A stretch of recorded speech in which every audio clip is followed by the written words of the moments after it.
ಈ ವಿಷಯನ ಅವಳು ಮನೇಲಿ ಯಾರ ಹತ್ರನೂ ಏನೂ ಹೇಳ್ಕೊಂಡಿರ್ಲಿಲ್ಲ.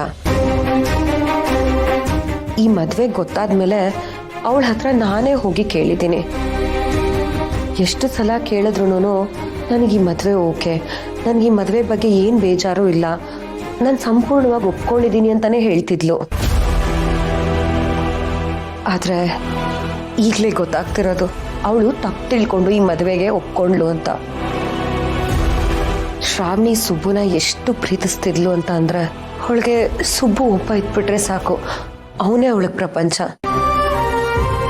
ಯಾರೇನೇ ಹೇಳಲಿ, ಯಾರೇನೇ ಕೇಳಲಿ, ಏನೋ ಅವಳ ಕಿವಿಗೆ ಬೀಳ್ತಾನೆ ಇರಲಿಲ್ಲ.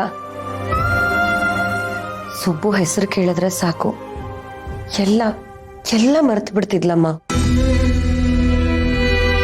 ಇಂಥದ್ದೇ ಒಂದು ಟೈಮಲ್ಲಿ ಭಾವ ಹೇಳಿದ್ದನ್ನ ಅವಳು ಮತ್ತಿನ್ನೇನೋ ತಿಳ್ಕೊಂಡು ತಾನು ಮದುವೆ ಆಗ್ತಾ ಇರೋದು ಸುಬ್ಬುನೇ ಅಂತ ತಿಳ್ಕೊಂಡು ಮದುವೆಗೆ ಒಪ್ಕೊಂಡ್ಬಿಟ್ಲು. ಒಂದು ವೇಳೆ ಭಾವನೇ ಸುಬ್ಬುನ ಅವಳಿಗೆ ಕೊಟ್ಟು ಮದುವೆ ಮಾಡಿದಿದ್ರೆ ಎಷ್ಟು ಚೆನ್ನಾಗಿರ್ತಿತ್ತಲ್ವಮ್ಮ. ಆದ್ರೆ ಈಗ ಇಷ್ಟೆಲ್ಲ ನಡೆದೋಯ್ತು. ಶ್ರಾವಣಿ ಮಾಡಿದ್ದು ಸರಿನೋ ತಪ್ಪೋ ನನಗೆ ನಿಜವಾಗ್ಲೂ ಗೊತ್ತಿಲ್ಲ ಅಮ್ಮ. ಆದ್ರೆ ಅವಳು ಹೀಗೆ ಮಾಡಿದ್ರಿಂದ ಅವಳ ಪ್ರೀತಿ ಏನೋ ಅವಳಿಗೆ ಸಿಕ್ತು. ಆದ್ರೆ ಅವಳ ಪ್ರೀತಿ ಈ ಮನೆಯವ್ರ ಪ್ರೀತಿನೆಲ್ಲ ಕಿತ್ಕೊಂಡ್ಬಿಡ್ತು.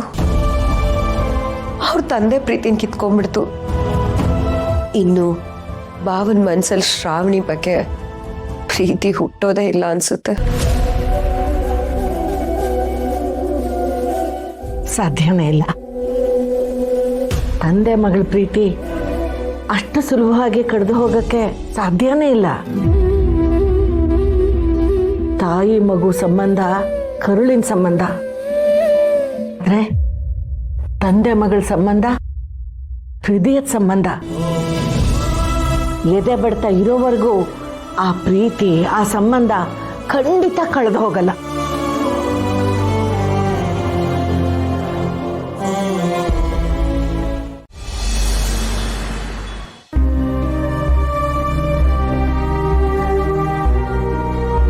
ಎಷ್ಟು ವರ್ಷ ಪ್ರಾಣ ಹೋದ್ರೂ ಅವನನ್ನ ಬಿಡಲ್ಲ ಅಂತ ಇದ್ದಿದ್ದ ನನ್ನ ಮಗಳು ಇವತ್ತು ಇವತ್ತು ಅಮ್ಮ ನಾನು ಅವನನ್ನ ಸುಮ್ಮನೆ ಬಿಡಲ್ಲ ಅಂತ ಹೇಳ್ತಿದ್ದಾಳೆ. ಅಂದ್ರೆ ಅವನ ಮೇಲೆ ನನ್ನ ಮಗಳು ಬೆಟ್ಟದಷ್ಟು ಇಟ್ಕೊಂಡಿದ್ದ ಪ್ರೀತಿ ಇವತ್ತು ದ್ವೇಷ ಆಗಿ ಬದಲಾಗೋಗಿದೆ.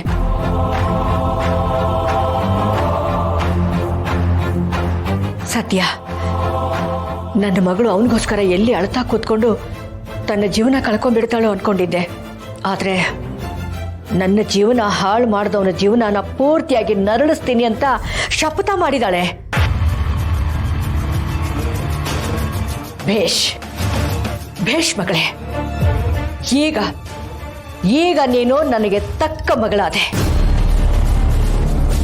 ನನ್ನ ಮಗಳೇ ಅವನನ್ನ ಸುಮ್ಮನೆ ಬಿಡಲ್ಲ ಅಂತ ಹೇಳ್ತಿರುವಾಗ ನಾನ್ ಸುಮ್ಮನೆ ಕೂತ್ರೆ ನನಗದ ಅವಮಾನ. ಅವರಿಗೆಲ್ಲ ತಕ್ಕ ಶಾಸ್ತಿ ಮಾಡ್ತೀನಿ.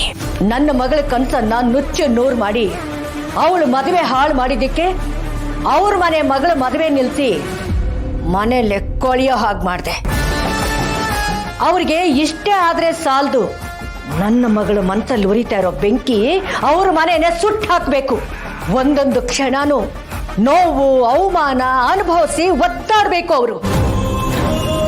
ನಾಳೆಯಿಂದಾನೇ ನರ್ಕ ಏನು ಅಂತ ಅವ್ರಿಗೆ ತೋರಿಸ್ತೀನಿ.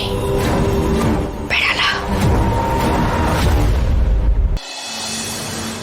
ಹತ್ತು ಕರೆದು ಸಹಾಯಕ್ಕೆ ಹೋಗಿದ್ಲು ಇವಳು. ಆಗ ನಾವೆಲ್ಲ ಒಪ್ಕೊಂಡ್ವಿ. ಆದ್ರೆ ಆ ಮನೆಯವ್ರನ್ನ ಒಪ್ಸಿದ್ದು ನನ್ನ ಮಗ. ನೆನಪಿಲ್ವಮ್ಮ ನಿನ್ಗೆ? ಇದು ಪಾಯಿಂಟ್ ಅಂದ್ರೆ ಅಲ್ಲರ. ಈಗ ಉತ್ತರ ಕೊಡಿ. ನನ್ನ ಮಗ ಈ ಮದುವೆನ ನಿಲ್ಲಿಸ್ಬೇಕು ಅಂತ ನಿರ್ಧಾರ ಮಾಡಿದಿದ್ರೆ ಯಾವತ್ತೋ ನಿಲ್ಲಿಸಬಹುದಾಗಿತ್ತು. ಅದನ್ನ ಬಿಟ್ಟು ಈ ಮದುವೆಗೋಸ್ಕರ ಊರೆಲ್ಲ ಸಾಲ ಸೋಲ ಮಾಡಿ ಹೊರೆನ ತಲೆ ಮೇಲೆ ಹೊತ್ಕೋತಿರ್ಲಿಲ್ಲ.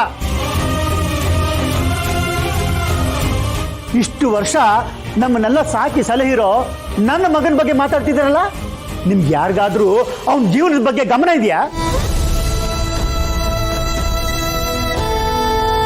ನಾವೆಲ್ಲ ಅವನ್ ಒಳ್ಳೆತನನ ಉಪಯೋಗಿಸ್ಕೊಂಡಿದೆ ಹೊರತು ಅವನು ಒಳ್ಳೇದಾಗ್ಬೇಕು ಅಂತ ನಾವ್ಯಾರು ಯೋಚನೆ ಮಾಡಲಿಲ್ಲ.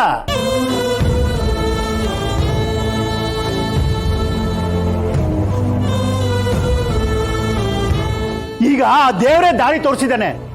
ನನ್ನ ಮಗನ ಮದುವೆ ಆಗಿದೆ, ಮುಂದೆ ಏನಾಗುತ್ತೋ ಅದು ಎದುರಿಸೋಣ.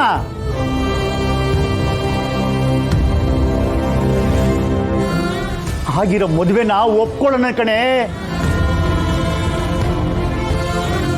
ಶ್ರಾವಣಿ ಅಮ್ಮೋರು ಯಾವತ್ತಿದ್ರು ಈ ಮನೆಗೆ ಮಹಾಲಕ್ಷ್ಮಿ ಕಣೆ. ಯಾರು ಒಪ್ತಿರೋ ಬಿಡ್ತಿರೋ, ನಾನು ಬದುಕಿರೋವರೆಗೂ ಈ ಮನೆಗೆ ಅವ್ರ ದೇವತೆ ಅಂತಾನೆ ಅನ್ಕೊಂತೀನಿ.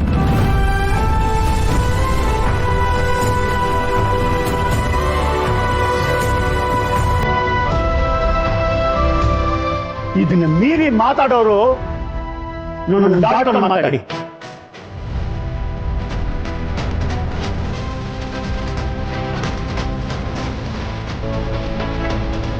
ಇದಪ್ಪ ಮಾತು ಅಂದ್ರೆ ಆಗಾಗ ಮಾವ ಹೀರೋ ಆಗ್ಬಿಟ್ಟಿರ್ತಾರೆ. ಯಾವಾಗ ಗೊತ್ತಾಗೋದಿಲ್ಲ.